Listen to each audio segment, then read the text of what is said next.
Le renouvellement du mandat de la MONUSCO est l'occasion chaque année pour le Conseil de sécurité de donner sa position sur la situation en République démocratique du Congo. Ce texte adopté mardi 27 mars met l'accent sur l'organisation des élections libres et transparentes le 23 décembre 2018, comme promis par le gouvernement et la commission électorale.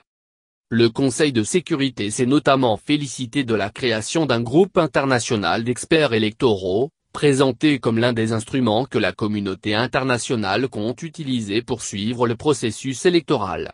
Mais à ce jour, ce groupe n'a toujours pas commencé à travailler. L'idée avait germé en septembre dernier, en marge de l'Assemblée générale des Nations unies, elle avait même été acceptée, ne cessent de répéter les diplomates, par le gouvernement congolais comme par la commission électorale. 7 mois plus tard, rien, la SADC, la communauté des États d'Afrique australe, n'a toujours pas désigné son expert. Les autres, UE, UA, OF notamment, sont partis, temporairement ou pas. Tous les experts seront disponibles si nécessaire, mais la CENI les boude, assure un diplomate occidental. Du côté de la commission électorale, on assure que la balle est dans le camp de la communauté internationale et du gouvernement congolais. Et quand on évoque la signature des termes de référence de ce groupe, réclamé depuis des mois par la communauté internationale, nous, on n'a rien à signer, assure cette source à la CENI.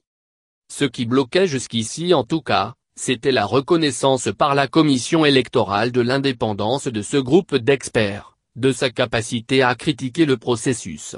Mais aussi la présence de l'Union européenne, au motif que la RDC ne serait pas membre de cette organisation. Mais cette dernière difficulté aurait été aplanie, car il était prévu que l'UE finance les élections. Mais aujourd'hui rien n'est moins sûr. Avant même le vote de la résolution, la RDC avait dit refuser tout financement étranger. La CENI ne veut pas de regard extérieur et la communauté internationale refuse d'en tirer les conclusions, déplore un expert électoral congolais.